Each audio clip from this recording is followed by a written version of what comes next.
සුබ දවසක් හැමෝටම. ආණ්ඩුව මොනවද කරන්නේ? මාලිමාව මොනවද කරන්නේ?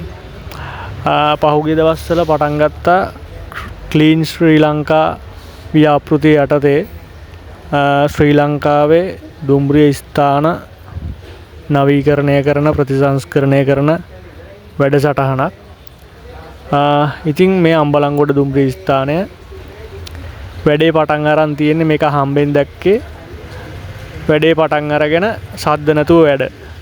මේවා ඉතින් නිවුස් වලට යන දේවල් නෙමෙයි. දැකපු නිසා ඔයාලත් එක්ක බෙදා ගන්න හිතුණා. මේවා නිවුස් වල යන්නේ නැහැ. ඉතින් මෙන්න මෙහෙමයි. ආණ්ඩුව මොනවද කරන්න කියන එකට උත්තරයක් තියෙනවා. පේනවා. මෙතනින් දහස් ගාණක් මිනිස්සු මේ ස්ටේෂම පාවිච්චි කරනවා උදේ හවස. ඒ මිනිස්සු දන්නවා තිබ්බේ කොහොමද? දැන් මොනවද වෙන්නේ? මොනවා හරි වෙනවද කියන එකට උත්තරයක් ඒ මිනිස්සුන්ට ලැබෙනවා. ඉතින් දැකපු නිසා ඔයාලත් එක්ක බෙදාගත්තේ, නොදකින අයත් එක්ක බෙදාගත්තේ. ජය වේවා. ආණ්ඩුව මොනවද කරන්න කියන එකට මෙන්න උත්තර.